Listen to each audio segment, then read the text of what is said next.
भट्टी साहब शुरू हो गए आज बड़ी सी बात। आमिर भाई ने ना इंटेलेक्चुअल डिस्कोर्स, दो लाइनें बड़ी पसंद आई। एक तो उन्होंने कहा तथहीर का अमल शुरू हो गया, वाह, कुरान के लफ्ज़ है ये, तथहीर आए, तथहीर भी है इसके ऊपर।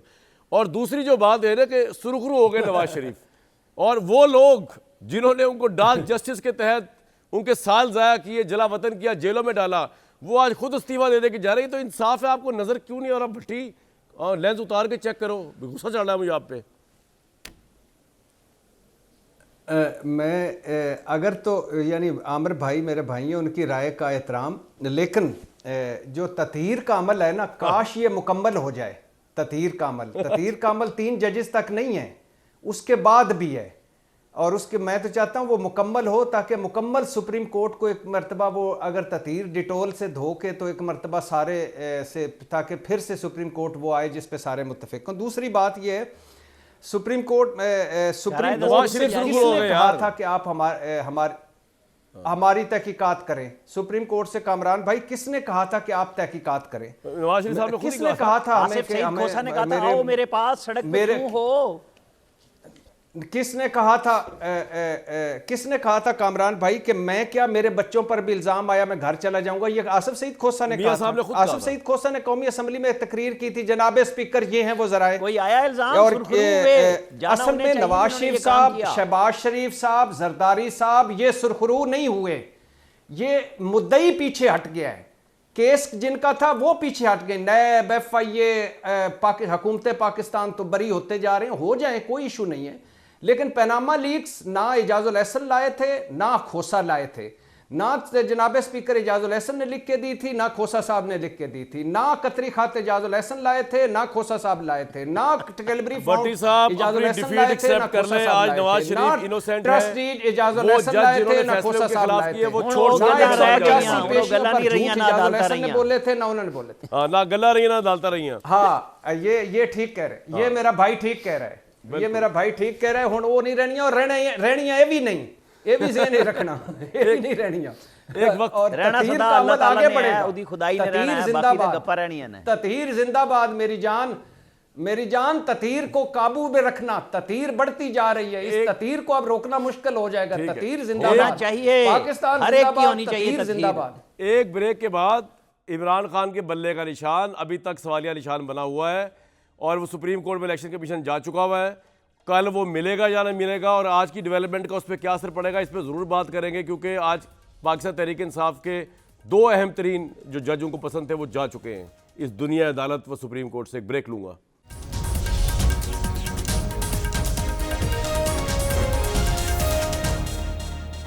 अभी देखें जी, अपीलेट ट्रिब्यूनल ने PTI के बहुत सारे उम्मीदवार जो थे फ्रंट के, उनके कागजात नामजदगी मंजूर किए, जिनमें शाह महमूद कुरैशी, उमर अयूब, मियाँ महमूद रशीद, हमाद अजहर, शेख रशीद, डॉक्टर यासमीन राशिद, अली अमीन गंडापुर, जमशेद इकबाल, मुसरत चीमा, अली मोहम्मद खान, मियाँ असलम इकबाल, जरताज गुल, जमशेद दस्ती, शहरियार अफरीदी, तैमूर सलीम झगड़ा, असद कैसर, मुजम्मिल असलम, सब्तैन खान, जैन कुरैशी, हलीम आदिल, बिशारत राजा, खुरम शेर जमान, फिरदौस शमीम नकवी, फ़हीम खान वगैरह।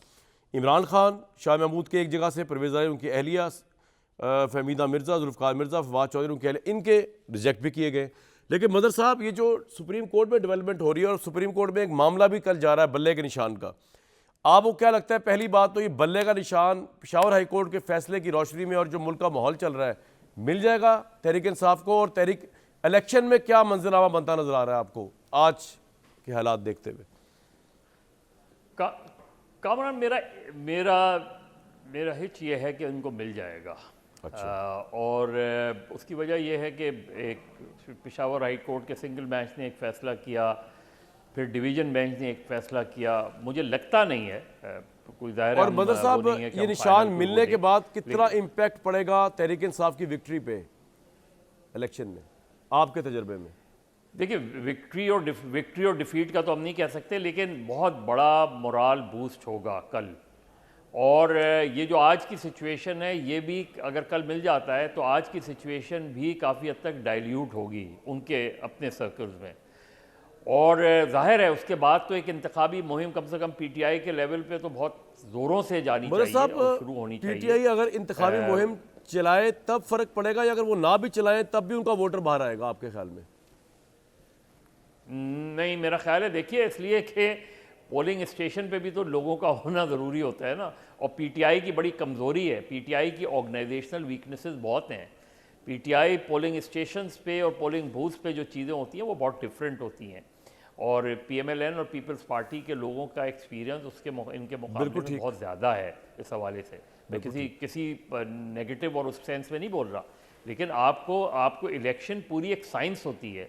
इलेक्शन लड़ना सिर्फ जल से जुलूस का काम नहीं होता। इलेक्शन की कैंपेन आपकी शुरू होती है जिस वक्त पॉपुलेशन सेंसस हो रहा होता है, डीलिमिटेशंस हो रही होती हैं, ऑर्गेनाइजेशनल वोटर लिस्ट बन रही होती हैं। ये सारी चीज़ें तो हमारी पॉलिटिकल पार्टीज करती नहीं हैं, क्योंकि वो ट्रेंड ही नहीं करते अपने लोगों को कि इस हवाले से किस तरह चीज़ों को देखना चाहिए, अपने वोटर्स को एजुकेट नहीं करते हम। तो मेरे ख्याल में डेफिनेटली एक मोरल बूस्ट होगा पीटीआई के लिए। और फिर ये पूरा सिनेरियो जो बनता नज़र आ रहा है मुझे कि minus Imran Khan plus PTI. अच्छा, आपको ये लग रहा है।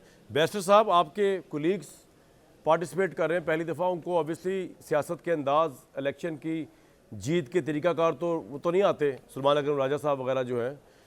फिर आप इस पे क्या करते हैं कि अगर कल बल्ला मिल जाए तहरीक इंसाफ को, क्या इस पे करते हैं आप? पंजाब में टफ टाइम दे पाएगी तहरीक इंसाफ पीएमएलएन को? मेरा ख्याल है जी, जो आपका सिंबल होता है उसकी एक बड़ी सिंबॉलिक वैल्यू होती है। वो बल्ला हो, तीर हो, शेर हो, लोग ज़्यादातर आपको उससे एसोसिएट करते हैं कि जी बल्ले को वोट देना है या तीर को वोट देना है, उस एंगल से। सो उसका ऑफ कोर्स एक इम्पैक्ट तो आएगा, उसकी ऑप्टिक्स भी बेहतर होती हैं। और साथ साथ ये जो केस कल सुप्रीम कोर्ट में गया है, और जिस आप देख रहे हैं जिस स्पीड से इलेक्शन कमीशन ऑफ पाकिस्तान इस वक्त सिर्फ बल्ले के लिए परेशान है और पूरे पाकिस्तान में इलेक्शन कराने के ऊपर इतना जोर नहीं दे रही। आम तौर पर तो इलेक्शन कमीशन ऑफ पाकिस्तान को जब ये नीचे से डिसाइड हो गया था तो शायद इस पर कितना स्ट्रॉन्ग केस है इलेक्शन कमीशन का या पीटीआई का आपके ख्याल में सुप्रीम कोर्ट में? बीइंग अ लॉयर आप देखते हैं अगर मैं समझता हूं जी, जितना भी स्ट्रांग हो, वैसे तो मेरे नजदीक स्ट्रांग नहीं है, उस पर किसी पार्टी को, पॉलिटिकल पार्टी को डिसफ्रेंचाइज करना डेफिनेटली आइन की मंशा नहीं है। आप अभी एपलेट जो ऑर्डर्स आ रहे हैं एपलेट ट्राइब्यूनल्स को, उस पर भी जिस तरह के आरओ के फैसले हैं उसी किस्म का इलेक्शन कमीशन का फैसला है, जो कि मैं समझता हूं कल सुप्रीम कोर्ट में शायद इनको काफी एम्बेरसमेंट होगी। बिकॉज काजी फायज ईसा साहब का जो बेंच है वो आपने देखा इलेक्शन में डिले तो बिल्कुल बर्दाश्त नहीं करते, लेकिन साथ साथ free and fair election ensure करने के लिए वो डेफिनेटली सवाल पूछेंगे कि बल्ले को माइनस करके आप किस किस्म का इलेक्शन करवाना चाह रहे हैं, या फॉर दैट मैटर तीर को, शेर को माइनस करके आप क्या इलेक्शन करवाएंगे पाकिस्तान में? चले सेकंड नहीं, फर्स्ट नहीं, कोई एक लार्जेस्ट पॉलिटिकल पार्टी है, सो वो डिसफ्रेंचाइज करना जो प्रिंसिपल है, आई थिंक उसके ऊपर इसको डिसाइड किया जाए। बिल्कुल ठीक। आमिर साहब, हमने ये देखा कि कोई और पार्टी नहीं, लेकिन पीएमएलएन खास तौर पे सबसे ज़्यादा प्रॉब्लम का शिकार रहती है कि बल्ला मिले या ना मिले। मतलब वो चाहते हैं कि बल्ला ना ही मिले, और जब बल्ला कोर्ट सेक्शन कर देती है तो वो प्रेस कॉन्फ्रेंस करते फिरते हैं कि जनाब देखें अभी भी सहूलतकारी हो रही है, पेशावर की जुरिस्डिक्शन नहीं, ये वो। क्लियरली लगता है कि इतना वन साइडेड मैच होने के बावजूद नून लीग के हक में वो अभी भी डिस्टर्ब्ड है कि बल्ला मैदान में ना हो। उनको आप एग्री करते हैं या आपको लगता है कि नहीं डिस्टर्बेंस नहीं है, बस पॉलिटिकल राइवलरी है?